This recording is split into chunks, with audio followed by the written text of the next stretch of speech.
Hello friends, आपका स्वागत है हमारे YouTube channel the study tips with Kapil Kumar में। मेरा नाम है कपिल कुमार और आज हम चर्चा करने वाले एक इम्पोर्टेंट टॉपिक पर जो है एफसीआई एंड ओएमएमएस से संबंधित। आइए इसके बारे में चर्चा करते हैं, क्या मामला क्या है। तो वर्तमान में देखा जाए कि वर्तमान में इसका क्या मामला है। तो भारतीय खाद्य निगम ने खुले बाजार योजना के तहत अधिक खाद्यान्न के लिए राज्यों के अनुरोध पर विचार नहीं करेगा। यानी कि इसका सीधा मतलब क्या है, ये भारतीय खाद्य निगम यानी कि एफसीआई ने जो खुले बाजार योजना यानी कि ओपन मार्केट सेल सिस्टम के तहत जो राज्यों को जो अनाज उपलब्ध कराया जाता था, जिसमें गेहूं एवं चावल की मात्रा थी, उसको जो है राज्यों ने के अनुरोध को उन्होंने निरस्त कर दिया है। निरस्त करने का कारण क्या है? कारण में देखा जाए तो कारण यहाँ है, ये तीसरा पॉइंट। इसमें क्या है कि the sale of wheat and rice under OMMS D for state government is discontinued. यानी कि गेहूं और चावल की जो ओएमएमएस के तहत जो बिक्री होती थी स्टेट गवर्नमेंट को, वो अब बंद कर दी गई है। अब इस बंद करने का कारण क्या है? और ये अब जो राज्यों को नहीं दिया जाएगा तो किसको बायर किया जाएगा, यानी कौन इसे खरीदेगा? तो इसमें बताया गया है यहाँ, the pool stock may be offer to flour mills, private traders, bulk buyers एवं मैन्युफैक्चर ऑफ व्हीट प्रोडक्ट। यानी कि फ्लोर मिल यानी आटा चक्की और अदर जो व्यापारियां हैं, उनको ये चावल और गेहूं बेचे जाएंगे। और जब ये नोटिस आया तो राज्यों ने इसका विरोध किया है। तो राज्यों ने जब इसका विरोध किया है तो विरोध का कारण क्या है और केंद्र ने इस पर बारे में क्या कहा है? तो राज्यों को इसमें विरोध किया है, तो इसमें विरोध का कारण क्या क्या है? तो राज्यों का कहना है कि ये समाज कल्याण की जो योजनाएं हैं, उन्हें जो है केंद्र सरकार उनमें रोड़ा डाल रही है।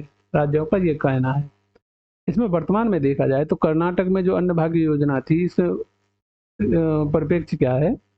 तो जो कर्नाटक सरकार, जो रिसेंटली जो चुनाव हुए थे अभी 2023 में, तो जिसमें कर्नाटक में कांग्रेस की सरकार बनी। अब जब कर्नाटक में कांग्रेस की सरकार बनी तो उसने एक अपने घोषणा पत्र में कहा था कि गरीबों को हर माह 10 किलो चावल देने की घोषणा की थी इन्होंने घोषणा पत्र में। और उस योजना को नाम दिया गया था अन्न भाग्य योजना, जो यहाँ लिखा है अन्न भाग्य योजना। अब इसके तहत हर जो गरीब व्यक्ति है, जो पात्र व्यक्ति है, उसको 10 किलो चावल दिए जाने हैं। तो कर्नाटक सरकार का कहना है कि केंद्र सरकार जो है इस योजना के अनुरूप में बाधा डाल रही है, केंद्र सरकार। लेकिन केंद्र सरकार का इस पर अलग मानना है। केंद्र सरकार का कहना है कि ये जो पत्र निकाला गया है एफसीआई के थ्रू, इसमें मुद्रास्फीति को नियंत्रण एवं जमाखोरी को नियंत्रण करने के लिए ये जो कदम उठाए गए हैं। अब ऐसा करने से मुद्रास्फीति कैसे नियंत्रण होगी? भाई, राज्यों को चावल और गेहूं न देकर तो मुद्रास्फीति कैसे नियंत्रण होगी? तो इसमें देखा जाए तो जैसे भारत है, भारत जो विविधताओं वाला देश है, इसमें विविधताओं में देखी जाए तो ये थोड़ा गड़बड़ हो गया। जैसे साउथ में जाएंगे तो यहाँ अ, जो फसल होती है वो मोटे अनाज है, रबर है और काजू है, तम्बाकू है, ये फसलें होती हैं। और उत्तरी भारत में देखा जाए तो यह चावल एवं गेहूं की फसल अत्यधिक होती है। पूर्वोत्तर भारत में देखा जाए तो यहाँ बागवानी फसलें ठीक ठाक होती हैं।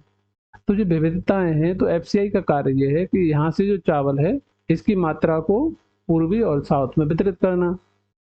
अब इसका एक तो जैसे अब यहाँ पर्याप्त मात्रा में गेहूं और चावल उपलब्ध है, लेकिन जो पूर्वोत्तर में अभी जो बाढ़ का जो असम में बाढ़ आ रही है, जिससे यहाँ की स्थिति नाजुक है। तो यहाँ जो अनाज एवं चावल की जो कीमत पड़ी हुई है, यहाँ पे जो ये चावल और इसको भेजा जाए, जिससे यहाँ जो मुद्रास्फीति है वो नियंत्रित की जा सके। तो केंद्र का ये तर्क है। अब दूसरा तर्क ये है कि प्रधानमंत्री गरीब कल्याण योजना, जो अप्रैल 2020 में स्टार्ट की गई थी कोविड 19 के दौरान अप्रैल 2020 में एक योजना स्टार्ट की थी, जिसे प्रधानमंत्री गरीब कल्याण योजना।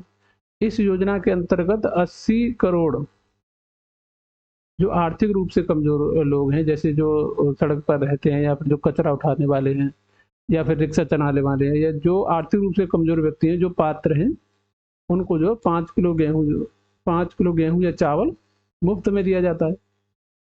तो इसके लिए जो पर्याप्त पूर्ण मात्रा है उसको भी नियंत्रित करना है, जिसे अब दिसंबर 2023 तक बढ़ा दिया गया है। किसको बढ़ा दिया गया है? प्रधानमंत्री गरीब कल्याण योजना को कब तक के लिए बढ़ा दिया गया? दिसंबर 2023 तक। तो केंद्र का ये तर्क है अपना, ये केंद्र जो ये जो पत्र एफसीआई के द्वारा निकाला गया है, इसका कारण ये है कि मुद्रास्फीति एवं जमाखोरी को नियंत्रित किया जा सके।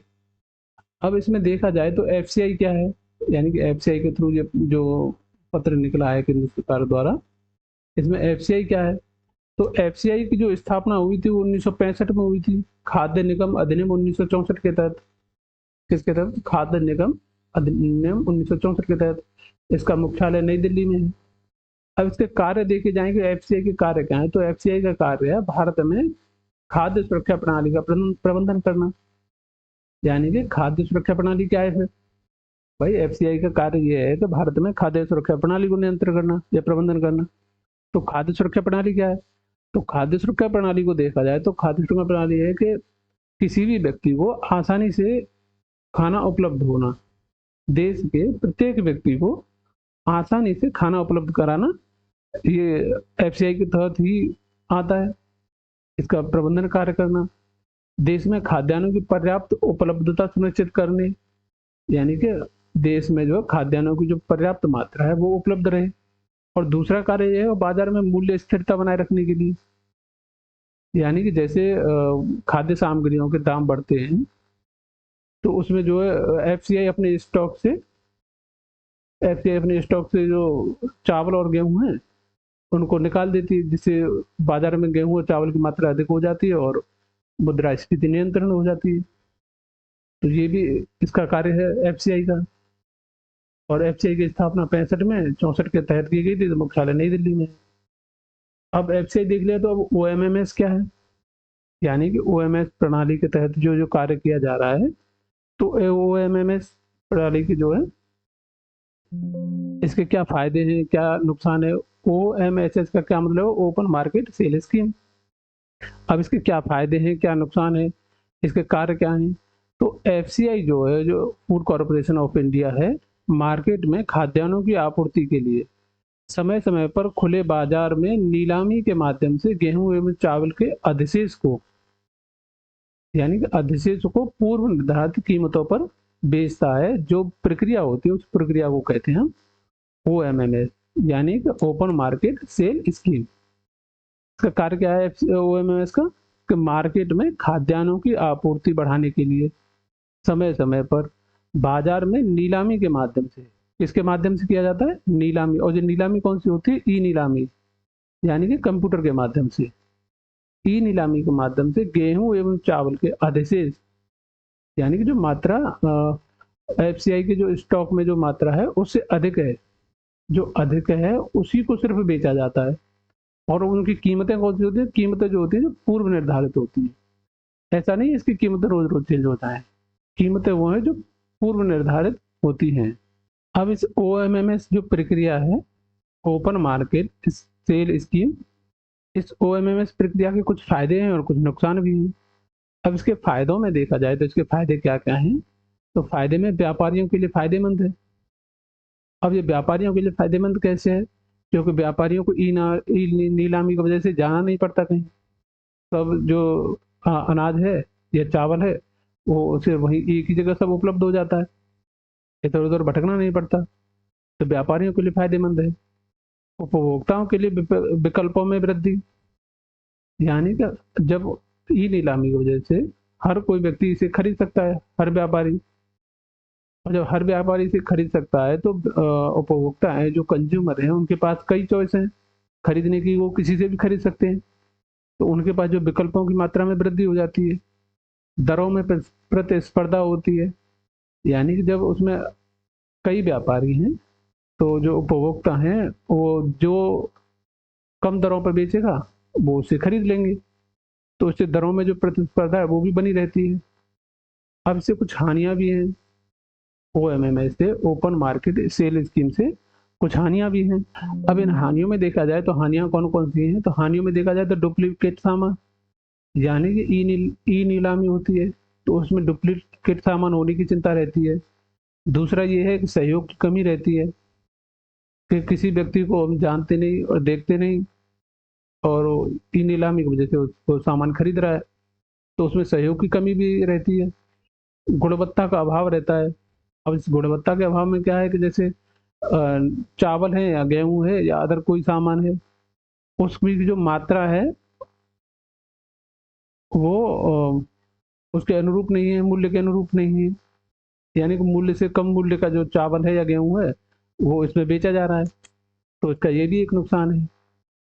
तो आज हमने क्या-क्या देखा, ओएमएमएस के फ़ायदे एवं नुकसान क्या-क्या हैं, ओएमएस प्रणाली क्या-क्या है और एफसीआई क्या है और जो केंद्र सरकार का रुख क्या है इस मुद्दे पर, और जो भारतीय जो एफसीआई है उसने खुले बाजार योजना के तहत जो खाद्यान्नों के लिए राज्यों के अनुरोध पर विचार नहीं करेगा, ये मैटर क्या है।